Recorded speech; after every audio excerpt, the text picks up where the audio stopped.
참으로 좋으신 아버지 하나님, 아버지 사랑하는 마음으로 나왔습니다. 우리의 감사를 기뻐 받아 주시고 우리의 간구하는 것에 응답하여 주시옵소서. 교회에 많은 일들이 있습니다. 그 일을 위하여 충성 봉사 헌신하는 분들 계십니다. 축복하여 주시옵소서. 또한 어제까지 또 청년부 행사가 있었습니다. 지켜보아해 주심 감사합니다. 아버지의 능력을 나타내 주심을 감사합니다. 청년의 때에 아버지를 기억하는 저희 청년들 되게 하여 주시옵소서. 예수님의 이름으로 기도드렸사옵나이다. 아멘. 감사합니다.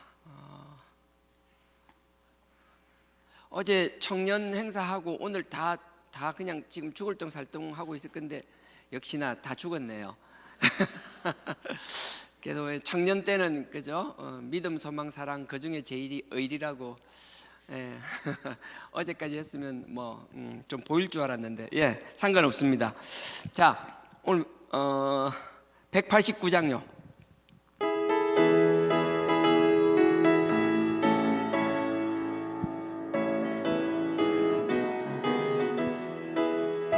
마음에 가득한 의심을 깨치고 지극히 화평한 마음으로 찬송을 부르는 어린 양 예수의 그 피로 속죄함 얻었네.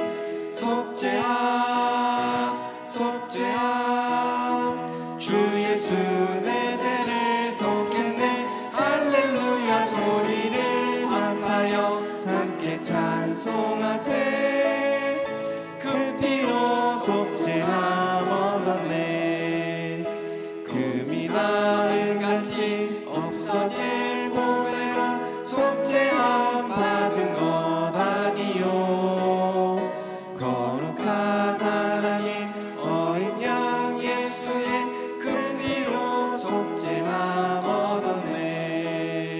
속죄함 속죄함 주 예수 내 죄를 속했네. 할렐루야 소리를 합하여 함께 찬송하세. 그 피로 속죄함 얻었네. 나 같은 죄인이 용서함 받아서 주 앞에 옳다함 얻음은 확실히 믿기는 어린 양 예수의 그 피로 속죄함 얻었네. 속죄함 속죄함 주 예수 내 죄를 속했네. 할렐루야 소리를 합하여 함께 찬송하세. 그 피로 속죄함 얻었네.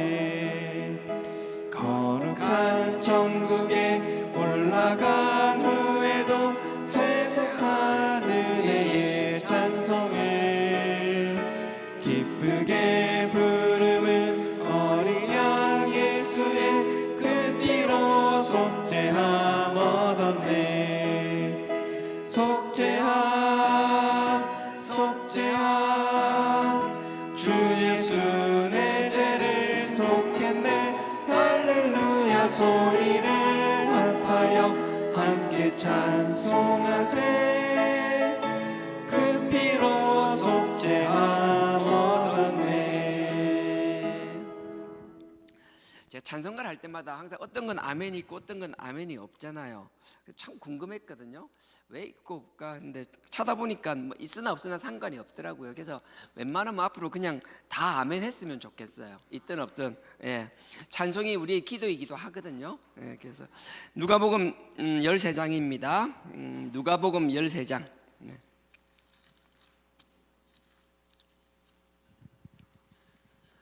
누가복음 13장입니다. 13장 1절에서 9절까지요. 신약 117페이지입니다. 누가복음 13장 1절에서 9절까지 우리 같이 교독하도록 하겠습니다. 제가 먼저 읽겠습니다. 그때 마침 두어 사람이 와서 빌라도가 어떤 갈릴리 사람들의 피를 저희의 재물의 썩은 일로 예수께 고하니 대답하여 가라사대 너희는 이 갈릴리 사람들이 이같이 해 받음으로써 모든 갈릴리 사람보다 죄가 더 있는 줄 아느냐. 너희에게 이르노니 아니라 너희도 만일 회개치 아니하면 다 이와 같이 망하리라. 또 실로암에서 망대가 무너져 치어 죽은 18사람이 예루살렘에 거한 모든 사람보다 죄가 더 있는 줄 아느냐. 너희에게 이르노니 아니라 너희도 만일 회개치 아니하면 다 이와 같이 망하리라. 이에 비유로 말씀하시되 한 사람이 포도원에 무화과 나무를 심은 것이더니 와서 그 열매를 구하였으나 얻지 못한지라. 가수원지기에게 이르되 내가 3년을 와서 이 무화과 나무의 실과를 구하되 얻지 못하니 찍어 버리라. 어찌 땅만 버리느냐. 대답하여 가로되 주인이여 금년에도 그대로 두소서. 내가 두릅하고 거름을 줄이니 다 같이요. 이후에 만일 실과가 그렇지 않으면 찍어 버리소서 하였다 하시니라. 아멘. 잘 아는 내용이고요. 오늘 이 내용은 어떤 건가 하면 예수님께서 뭔가 이야기를 하고 계시는 거예요. 앞에 보면 11장에 주기도문을 가르치시고 그 다음에 어리석은 부자에 대해서 이야기를 하시거든요. 이런 이야기를 쭉 하시면서 결국 이제 주기도문은 하늘에 대한 소망을 이야기하는 거고요. 어리석은 부자 이야기나 그 줄을 보면 우리가 이 땅을 가벼이 여길 수는 없는 거잖아요. 그럼에도 불구하고 이 땅에서 나름의 최선을 다해야겠지만 이 땅에 소망을 두고 이 땅이 끝인 것처럼 살지 말라는 거거든요. 우리가 이 땅 이후에 우리의 삶 다음을 생각하지 못한다라면 세상에서 아무리 많은 것을 누린다 하더라도 가진다 하더라도 다 어리석은 부자와 같은 사람이 되고 만다라는 거거든요. 그러니까 그렇게 허무하게 살지 말고 우리의 궁극적인 목표가 뭔지를 알라, 이런 이야기를 쭉 하시는 거예요. 그러시면서 그 앞에 어떤 얘기를 하는가 하면요, 12장 54절입니다 그 앞장 12장 54절부터 이런 이야기를 하는 거예요. 너네들이 세상을 분별할 줄 알지 않느냐. 그거 어떻게 분별하는가 하면 예를 들는 거예요. 예수님이 이스라엘 같은 경우에는 지중해가 서쪽에 있습니다. 그러니까 서쪽엔 지중해니까 고온 5파겠죠. 그러니까 지중해에서는 바람이 쫙 불면요, 바다에 수분을 먹으면, 수증기를 먹으면 구름이 쫙 오는 거예요. 오다가 예루살렘선이나 이제 높거든요. 예루살렘에 있는 그 산맥처럼 높아요. 그러니까 위에 그 산을 넘어가다가 거기서 이제 날이 추워지니까 이슬이 맺히고 비가 내리기 시작하거든요. 그러니까 봐, 너네들 우리 다 알잖아. 여기 사니까 지중해 쪽에 서쪽에서 쭉 구름이 몰려오면 비가 오는 거 다 알잖아. 남쪽은 광야가 있고 사막이 있거든요. 남쪽에서 남풍이 불어오면 그 뜨거운 사막에 뜨거운 열기가 올라오는 거 다 알잖아. 이건 누가 가르쳐 줘서 그런 게 아니라 저절로 알게 되는 거잖아. 너네들 구름 오는 거 보면 비 오는 것 알고 뜨거운 바람 오면 더운, 남쪽에서 바람 오면 더운 거 다 아는데 왜 내가 이렇게 말을 해도 깨닫지 못하냐고 그 답답함을 이야기하시는 거예요. 그 우리가 한쪽으로 바람을 떠나서 잘 알잖아요. 얼마 전에 우리 금요일날 눈이 막 왔잖아요. 눈이 왔는데 우리 교회는 참 재밌는 게 사역자들보다는 관리팀들이 이렇게 감수성이 예민하더라고요. 우리 관리팀들은 막 눈이 오니까 밖에 나가서 막 땅바닥에 눕고 참 이렇게 감수성이 예민해 너무 좋았어요. 하여튼 그 이야기를 하려고 하는 건 아닌데 눈이 왔잖아요.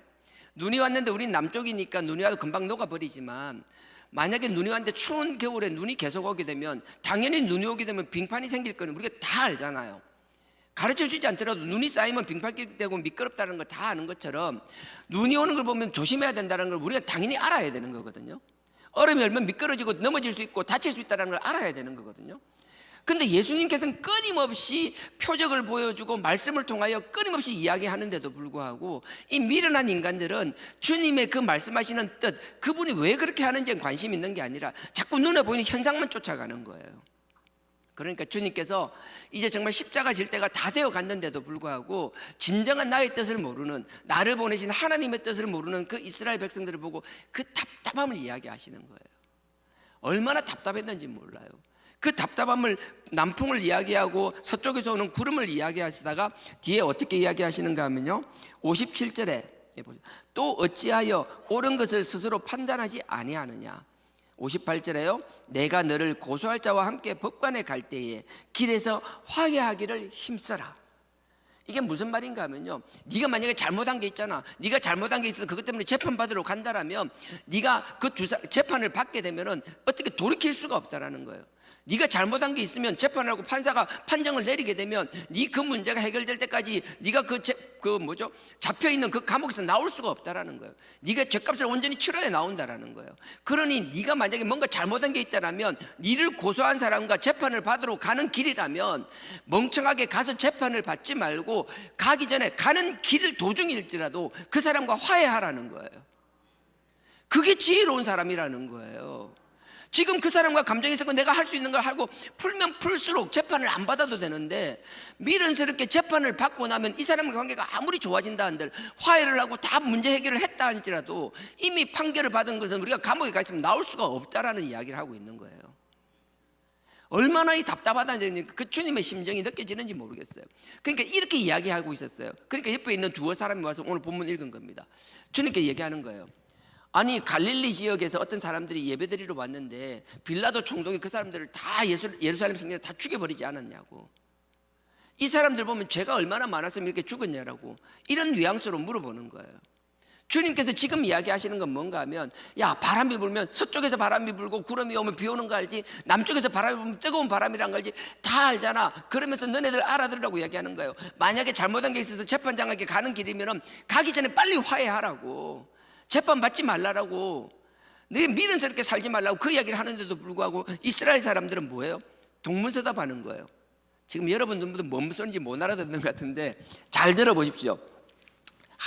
예수님께서 하시는 얘기는, 네가 지금 자꾸 딴 사람 쳐다보고 딴 사람 죄를 따지지 말고 지금 네 죄를 하나님 앞에서 빨리 해결해야 된다라는 이야기를 하고 계시는 거예요. 지금 그 예를 드는 거예요.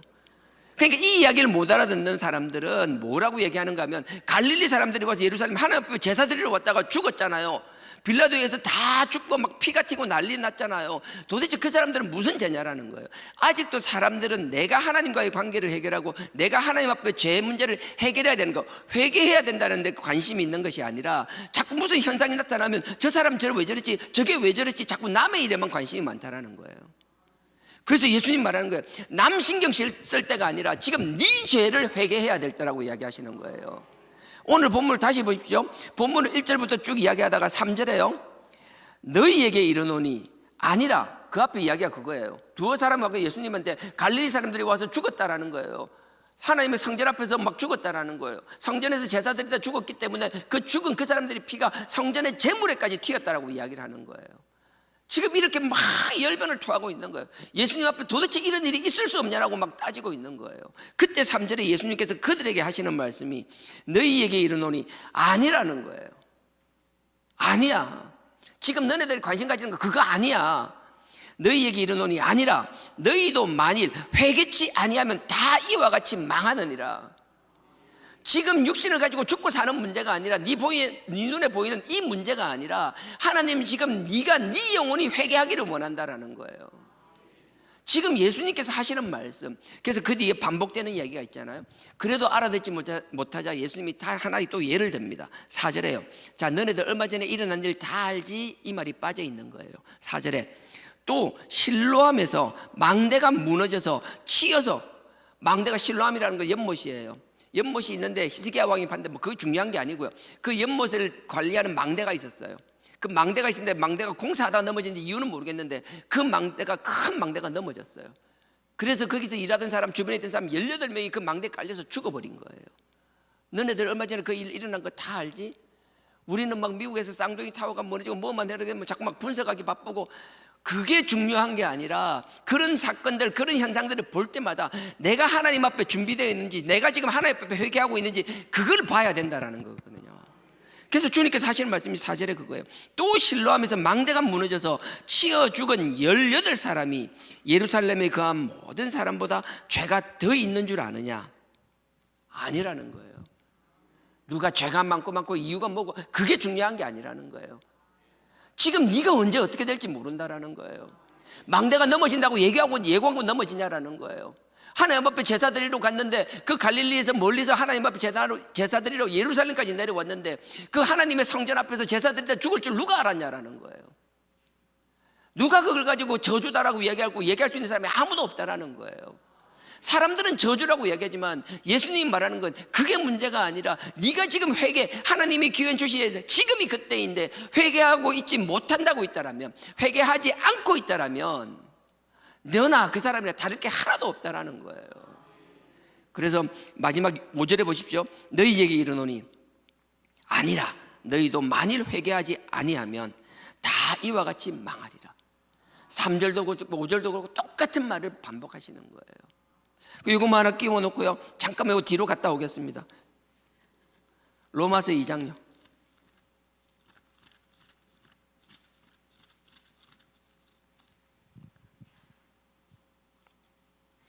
로마서 2장입니다. 5절요. 로마서 2장 5절입니다. 241페이지입니다. 제가 읽겠습니다. 로마서 2장 5절. 다만 너희의 고집과 회개치 아니하는 마음을 따라서 진노의 날, 곧 하나님의 의로우신 판단이 나타나는 그날에 임할 진노를 네가 쌓는도다. 제가 다시 읽습니다. 보십시오. 다만 네 고집과 회개하지 아니하는 마음을 따라서, 네가 회개하지 않는 그 고집 때문에 계속 진노만 쌓고 있다는 거예요. 근데 그 앞에 4절을 보십시오. 혹 네가 하나님의 인자하심이 너를 인도하여 회개케 하심을 알지 못하여 그의 인자하심과 용납하심과 길이 참으심의 풍성함을 멸시하느뇨. 우리가 잘나서 지금 재앙을 피하고 있는 게 아니라는 거예요. 하나님이 우리가 부족하지만 기다려주고 참아주고 계시기 때문에 우리가 숨쉬고 있다는 거예요. 그러니 지금 살아있음에 감사하며 하나님 앞에 끊임없이 회개할 수 있는 삶을 살아야 된다는 거예요. 누구를 탓하고 누구를 손가락질할 것이 아니라 내가 하나님의 나를 위하여 기다려 주시는 그 주님의 인자하심과 그 사랑의 풍성하심에 감사하며 살아야 된다는 거예요. 그래서 전도서 9장 10절에 뭐예요? 사람 죽고 나면 그만이라는 거예요. 끝나고 묵과나면 아무 의미가 없다라는 거예요. 고린도후서 6장 2절 한번 가보겠습니다. 고린도후서 오른쪽으로 들어가시면 있습니다. 사도행전, 로마서, 고린도 전후서입니다. 고린도후서 6장 2절요. 고린도후서 6장 2절 291페이지입니다. 제가 읽겠습니다. 가라사대 내가 은혜 베풀 때에 너를 듣고 구원의 날에 너를 도왔다. 이사야 49장을 인용한 거예요. 그러면서 보십시오. 하셨으니 보라 지금은 은혜 받을 만한 때요, 보라 지금은 구원의 날이로다. 지금요, 하나님의 그 기다려주시면 가벼이 여기는 것이 아니라 지금이 은혜 받을 때고 지금이 구원 받을 때, 이 말이면 지금이 우리가 회개해야 될 때라는 거예요. 회개는 나중이 없어요. 다음이 없어요. 미루어서 될 것이 아니에요. 회개는 끊임없이 우리가 그렇게 살아나가야 되는 거예요. 끊임없이 말씀을 통해 우리 삶 속에서 하나님의 음성을 듣는다라면 하나님이 우리를 위로하시고 격려하시고 축복하시고 우리를 세워주시기도 하지만 끊임없이 그 가운데서 하나님이 우리의 부족함을 깨닫게 해주시는 거예요. 저도 하나님 일을 한다라고 하지만 어쩔 때는 하나님 그래도 참 부족하지만 써주시는 게 너무 감사하고 나를 위로하시는 것 같고 따뜻하게 안아주시는 것 같고, 그래서 내가 다시 일어서는 거예요. 다시 도저히 할 수 없을 것 같은데 또 할 수 있고 또 할 수 있는 것 같은데 그거로 끝나는 게 아니라 하나님 앞에 감사를 드리면서도 계속 나의 부족함을 내가 아는 거예요. 하나님이 나의 부족함을 알게 하시는 거예요. 나의 부족함을 알기 때문에 하나님 앞에 회개할 거리들이 얼마나 많은지를 저절로 알게 하시는 거라고요. 그러니 회개는 나중에 몰아서 하는 것이 아니고요, 하나님이 나를 축복하시고 나를 위로하시고 세워주는 가운데서도 우리는 하나님께 감사함과 더불어 끊임없이 하나님께서 깨닫게 하시는 우리의 부족함과 우리의 잘못을 아버지 앞에 회개해 나가는 삶. 그래서 난 그게 4단계 회개라고 생각해요. 시간을 정해서 앉아서 하는 게 4단계 회개가 아니라 우리가 처음부터 하나님께 주시는 음성을 듣고 깨닫는 그 시작부터 아버지 앞에 온전히 가는 그 시간까지 끊임없이 깨달음과 우리의 마음과 하나님의 담부른 문제에 계속 하나님께 문제를 해결하면서 아버지 앞에 감사해 나가는 삶, 돌이키는 삶, 나는 그게 4단계 회개라고 믿습니다. 그러니 난 4단계 회개를 한다 안 한다 말로 하는 것이 아니라 결국 우리는 삶으로 아버지 앞에 증명해야 되는 것이라고요. 하나님 앞에 증명되는 우리의 삶이 처음에는 사람들이 모를 것 같지라도 옆에서 가만히 지켜보다 보면 정말 4단계 회개하는 삶은 저런 거라고 주변 사람들을 인정하게 만드는 삶. 그래서 우리는 가볍게 살 수 없는 존재들이에요. 우리가 선택한 이 복음은 정말 무거운 복음이에요. 바람 후 불면 날아가는 그런 값싼 복음이 아니에요. 그러니 이 복음을 더 복음답게, 더 귀하게 만드는 저와 여러분들이 되어야 될 줄 믿습니다. 이렇게 살아나갔으면 좋겠어요. 아버지께서는 우리를 이걸 위하여 세우시고 우리를 부르시고 많은 손가락질 가운데서도 이 복음을 선택하게 하시고 끝까지 아버지께서 의롭다 인정하시는 그날까지 이 복음 가운데 함께 승리하는 저와 여러분 되기를 주님의 이름으로 축원드립니다. 그랬으면 좋겠어요. 다시 돌아가겠습니다. 누가복음 13장입니다. 6절입니다. 누가복음 13장 6절요. 이에 비유로 말씀하시되 한 사람이 포도원에 무화과 나무를 심은 것이 있더니 와서 그 열매를 구하였으나 얻지 못한지라.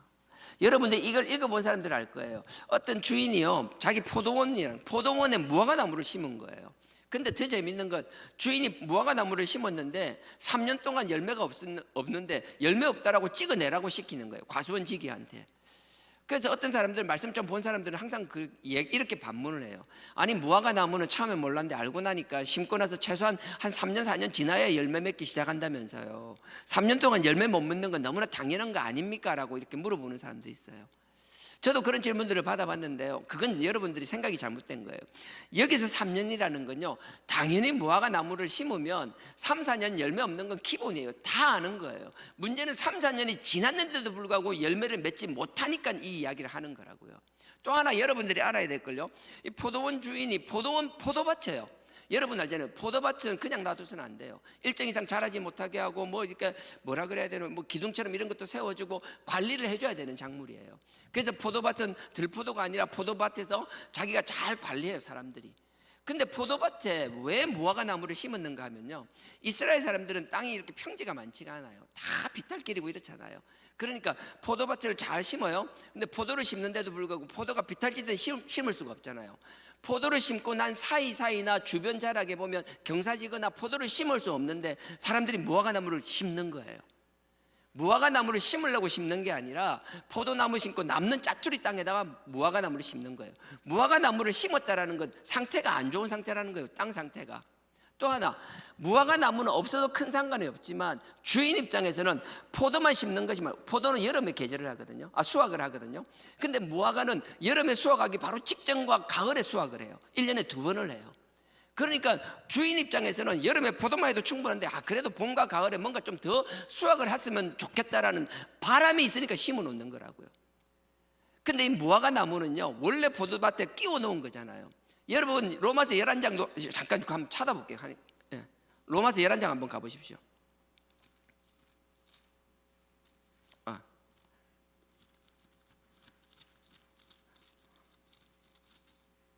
로마서 11장에 보면 1절에 이렇게 시작합니다. 로마서 11장입니다. 그러므로 내가 말하노니 하나님이 자기 백성을 버리셨느냐? 그럴 수 없느니라. 이게 무슨 말인가 하면요, 유대인들을 있는데 예수님께서 이방인들을 선택하셨잖아요. 선택했다 이러면 유대인을 버렸다라는 건 아니에요. 이방인들도 선택해 주신 거예요. 하나님의 복음의 지경이 그만큼 넓어지는 걸 이야기하는 거예요. 그 이야기를 쭉 하시는 거예요. 그러다가 보십시오, 20절에 한번 가보십시오. 11장 20절, 로마서 11장 20절에 옳도다, 저희는 믿지 아니함으로 꺾이우고 너는 믿음으로 섰도다. 앞에 쭉 이야기들이 나와요. 근데 결국은 유대인들은 믿지 않으니까 자기가 하나님께서 친히 선택한 당신의 백성임에도 불구하고 그냥 버려버렸다라는 거예요. 원가지임에도 버려버렸다라는 거예요. 믿지 않는 건 필요 없다라는 거예요. 혈통으로 구원받는 게 아니라는 거예요. 족보로 구원받는 게 아니라는 거예요. 부모의 이름으로 구원받을 수 있는 게 아니라는 거예요. 그 이야기를 하시는 거예요. 20절, 옳도다, 저희는 믿지 아니함으로 꺾이우고 너네들은 이방인이지만 너는 믿음으로 섰느니라. 너네들이 지금 아무 상관없어, 너네들이 이방인이야. 그럼에도 불구하고 믿으니까 내가 세워줬다라는 거예요. 믿음으로 섰느니라. 높은 마음을 품죠. 그러니까 당연히 교만하지 마. 네 잘났다고 착각하지 마. 뭐 아는 척하지 마. 그러니까 높은 마음을 품지 말고 도리어 두려워하라. 하나님을 경외하라는 거예요. 경외가 똑같은 말이에요. 이게 번역을 할 때 두려워하다 경외하다는 거지, 이게 하나님을 경외하라는 거예요. 그 다음에 21절 보십시오. 하나님이, 근데 이게 반전이에요. 근데 보십시오, 좀 전에 그래 얘기했는데 하나님이 원가지도 아끼지 아니하셨은즉, 너희도 아끼지 아니하리라. 내가 그렇게 사랑하는 아브라함 후손도 이렇게 내가 꺾어버렸는데 주워다 끼워놓은 너네들 같은 경우에는 너네들이 온전히 믿지 못한다면 무슨 의미가 있냐라는 거예요. 그러니 우리처럼 정말 돌감나무가 접붙임을 받은 우리들은 정말 하나님 앞에 교만해서는 안 되는 거예요. 정말 하나님이 두려워하는 마음으로 살아야 되는 거예요.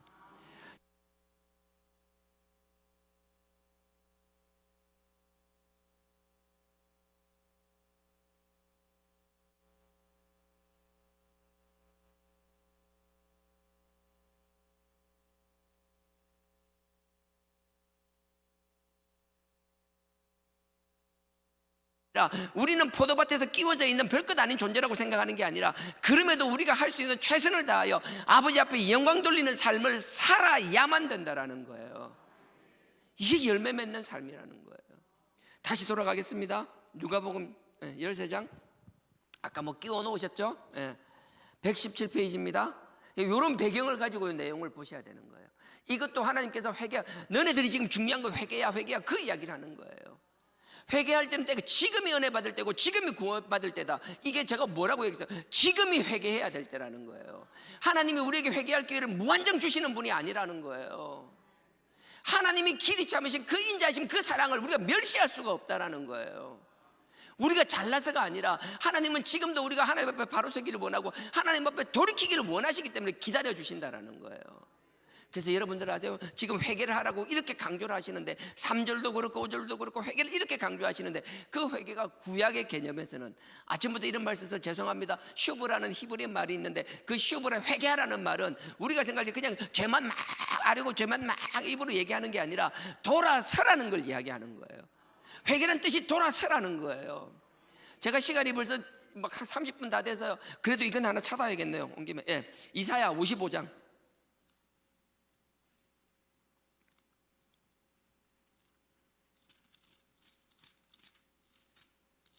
이사야 55장 우리가 이사야 55장은 8절을 많이 알잖아요. 하나님 뜻과 우리의 길은 다르고 생각이 다르다라고. 55장 1035페이지입니다. 이사야 55장입니다. 구약에 있는 슈브라는 건 이사야와 예레미야의 대표적으로 나와 있는데요. 그게 그냥 하는 게 아니라 네 죄를 나열하기만 하는 거. 하나님 앞에 우리가 뭐 그 한 거 하나님 앞에 제물로 드리는 그때는 짐승의 피를 통해서 드리잖아요.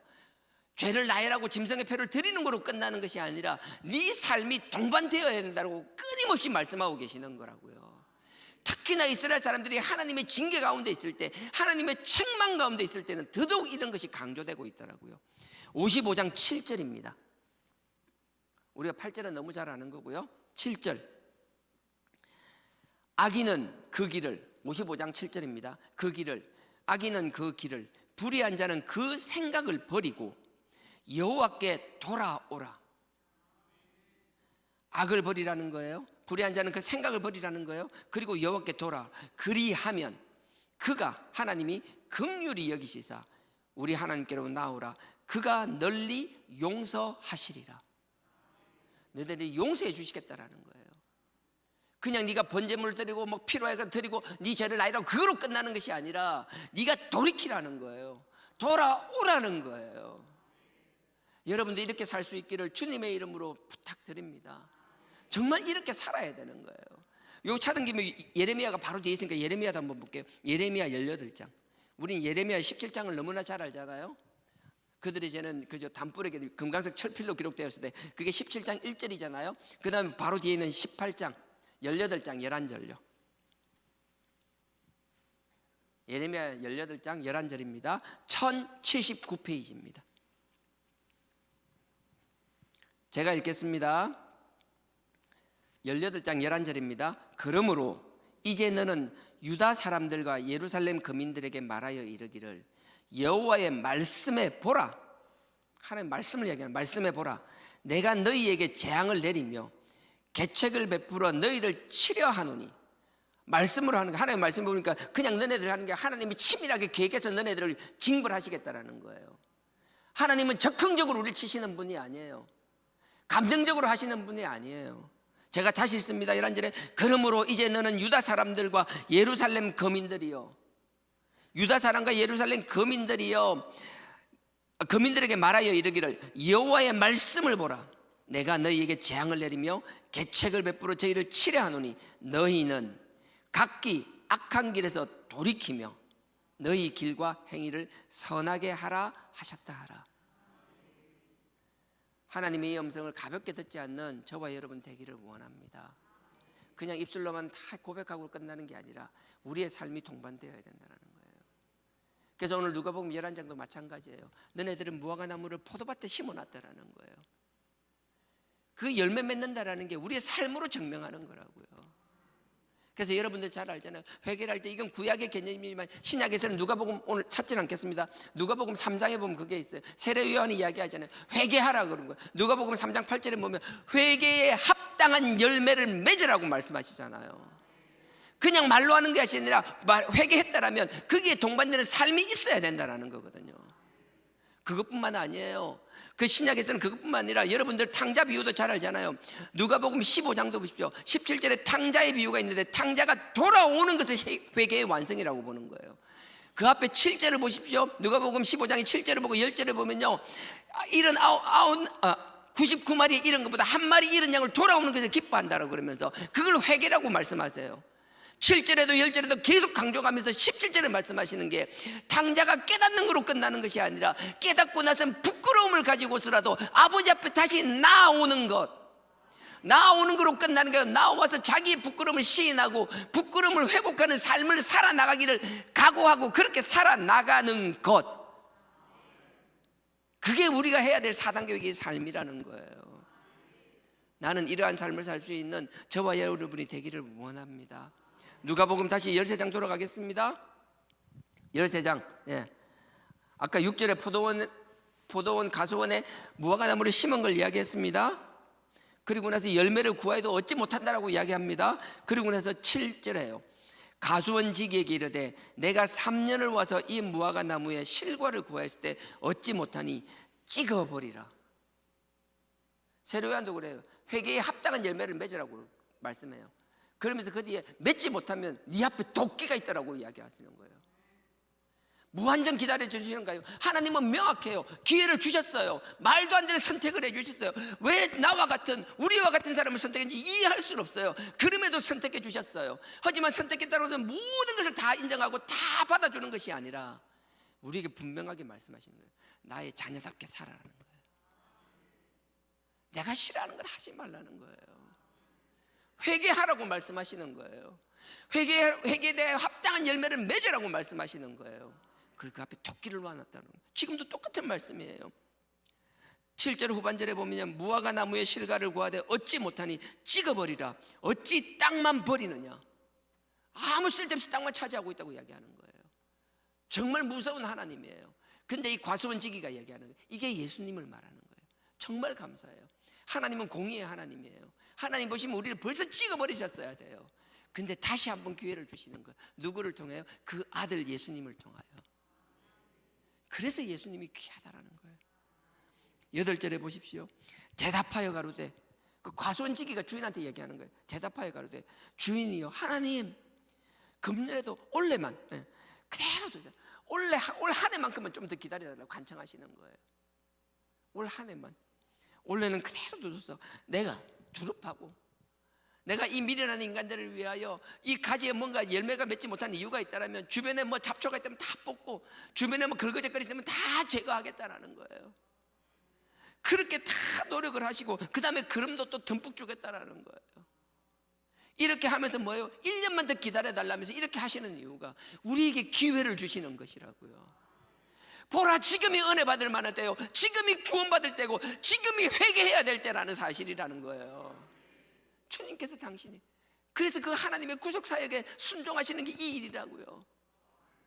하나님은 공의로 우리를 썰어버리시면 되는데 그 아들이 하나님의 뜻을 알기 때문에 하나님 아버지 조금만 기다려달라고, 내가 나가서 아버지가 원하는 걸 다 하겠다라고, 내가 이 어리석은 인간을 위하여, 저 죽을 수밖에 없는 박성주 저 성주를 위하여 내가 고난받고 피 흘리고 하겠다라고, 내가 저 어리석은 자를 성령을 통하여 도고기도 하며 충보기도 하며 내가 지켜줄 테니까 저 어리석은 박성주가 깨닫고 돌아서고 아버지 앞에 회개할 때까지 조금만 기다려달라고.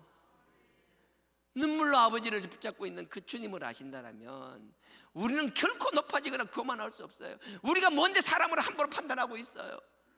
누가 누구를 함부로 판단해요? 우린 원가지가 아니에요. 원가지도 버렸는데, 원가지도 아끼지 않았는데 하물며 너희일까 보냐. 하나님 앞에 교만하고 높아지는 것이 아니라 기회 주셨음에 감사하며, 지금 우리가 열심히 회개하고 있다라면, 회개는 아버지 앞에 죄를 아뢰는 거로 끝나는 게 아니에요. 온전히 돌이키는 우리의 삶이 동반되는 것.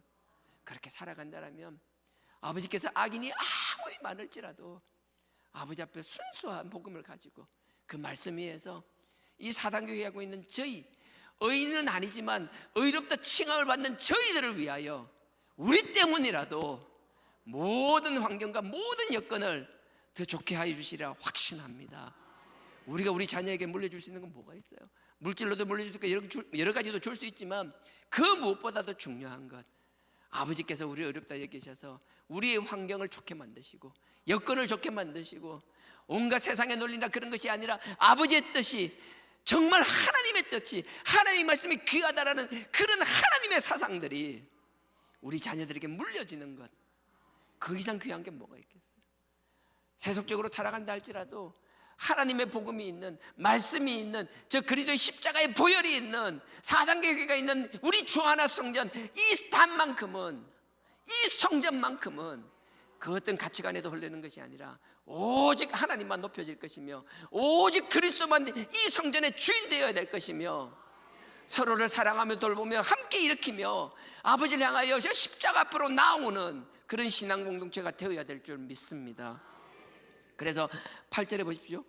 8절에 금방 읽었죠. 8절 다시 읽겠습니다. 그러면 13장 8절입니다. 대답하여 가로되 주인이여 금년에도 그대로 두소서 내가 두릅하고 기름을 주리니. 9절입니다. 이후에 만일 실과가 열면 이혼이와, 어렵다 말이 그죠. 열매가 열리면 상관없다는 거예요. 근데 만약에 내가 그렇게 했는데도 불구하고 그렇지 않으면, 내가 이렇게 했는데도 불구하고 이 미련한 인간이 깨닫지도 못하고 지 생각대로만 살아나가고 열매가 없다라면 찍어서 버리소서. 무한정 기다려주는 무한정의 사랑 아닙니다. 기회 주셨을 때 감사하며. 우리 그런 거 있잖아요. 애들 막 고등학교 때는 일단 대학 가야 안 된다면서 막 지금 바쁘다면서 대학만 가면요, 또 대학 가면은 막 학점 딴다, 취업 준비 힘들다고 일단은 졸업하고 취업만 하면요, 취업하고 나면 직장 했는데 뭐 했는데 안 된대, 일단 과장만 달면요, 뭐 과장 좀 달고 나서 뭐 하고 그러니까 그 사이에 결혼하고 애 키니까 아이고 애 때문에 힘들어 죽겠는데 애만 좀 크고 나면요, 아이고 애 좀 크고 나면 아이고 애 대학만 가고 나면요, 대학만 가고 나면 뭐 하다 대학 가고 나니까 또 결혼만 좀 하고 나면요, 결혼하고 나니까 갑자기 손주도 생기니까 애 손주 좀 보고 나면요, 언제요? 도대체 하나님의 때 언제? 그렇다고 다 그걸 내팽개치라 소리가 아닙니다. 우리는 바쁜 삶을 살 수밖에 없는 존재들이에요. 핑계거리를 찾으려면 한도 끝도 없는 게 우리예요. 그 가운데서도 우리의 마음이 하나님을 향한다라면 짜투리의 시간을 내서라도 짬을 내서라도 하나님을 위하여 헌신하며 희생하며 하나님의 영광을 위하여 쓰임받는 저와 여러분 되길 주님의 이름으로 축원드립니다. 뭐 거창한 걸 하달라는 소리가 아니에요. 작은 것이라도 하나님 우리 사정 너무나 잘 아시잖아요. 그러니 작은 것에도 하나님이 기뻐하신다라는 거예요. 왜냐하면 우리를 자녀롭게 삼아주셨잖아요. 양자 삼아주셨잖아요. 우리 자녀 키워보면 알잖아요. 뭐 대단한 걸 해야 기뻐하던가요? 아니에요. 별것 아닌 것도 내 자녀니까 이쁜 거예요. 그 마음을 가지고 좀 당당하게 살아나갈 수 있는, 하나님을 기쁘시게 하는 삶을 살 수 있는 우리가 되며 우리 주하나 신앙 공동체가 되기를 주님의 이름으로 축원드립니다. 아멘. 이제 다 같이 기도하겠습니다. 아버지 하나님, 아버지께서 우리에게 주신 시간들, 이 귀한 기회들 허투루 버리는 저희들 되지 않게 하여 주시옵소서. 무한정 기다리는 분이 아니라고 말씀하셨사오니 지금이 하나님 앞에 회개할 때임을 깨닫는 저희들 되게 하여 주시옵소서. 회개할 기회를 주심을 감사하며, 또 우리를 포도밭에 심겨 좀 모아간 나무니 우리가 기다려 주심을 감사하며 할 수만 있으면 열매 맺는 삶 살게 하여 달라라고, 아버지 앞에 돌아오는 삶 살게 하여 달라라고, 이 시간 다 같이 주의 삼창하고 기도 드리시고 각자 주기도문으로 마치시겠습니다.